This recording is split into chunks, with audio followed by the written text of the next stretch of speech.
അപ്പൊ ഞങ്ങളുടെ വീട്ടില് ഏറ്റവും നന്നായിട്ട് ആരാണ് ദോശ ചുടുക എന്നുള്ളതാണ് ഇന്നത്തെ വീഡിയോയിൽ ഇട്ടാ. അപ്പൊ അമ്മ അച്ഛ ഉണ്ണി പോയാലോ? അമ്മ തുടങ്ങിക്കോ.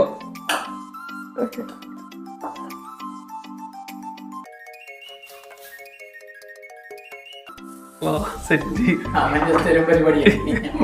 അച്ഛാ സെറ്റ് ആക്കിക്കോ. അച്ഛന് ഇത്ര സ്പീഡ് കൂടുതലാണെന്ന് കൊണ്ട് കേട്ടാ. ആള് ഏകദേശം പൊട്ടിച്ചിട്ടുണ്ട് കേട്ടാ.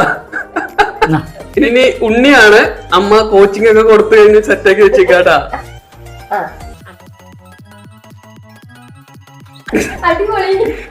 ഇനി സെറ്റ് ഞാൻ കൊളാക്കുന്നു തോന്നുന്നുണ്ട്.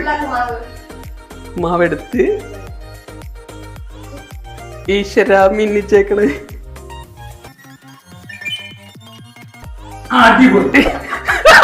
തെറ്റ്. ആരുടെ ദോശ അടിപൊളിയായിട്ട് വന്നിരിക്കണേ? അമ്മ അച്ഛാ കുഞ്ഞുവിന്റെ അടിപൊളി. പെട്ടെന്ന് തെറ്റെന്ന് വിചാരിച്ചു തന്നെയാണ്. പക്ഷെ ഞാൻ വളരെ സമാധാനത്തിൽ നേക്കായിട്ട് ചെയ്തപ്പോ സാധനം സെറ്റ് ആയിട്ടാ.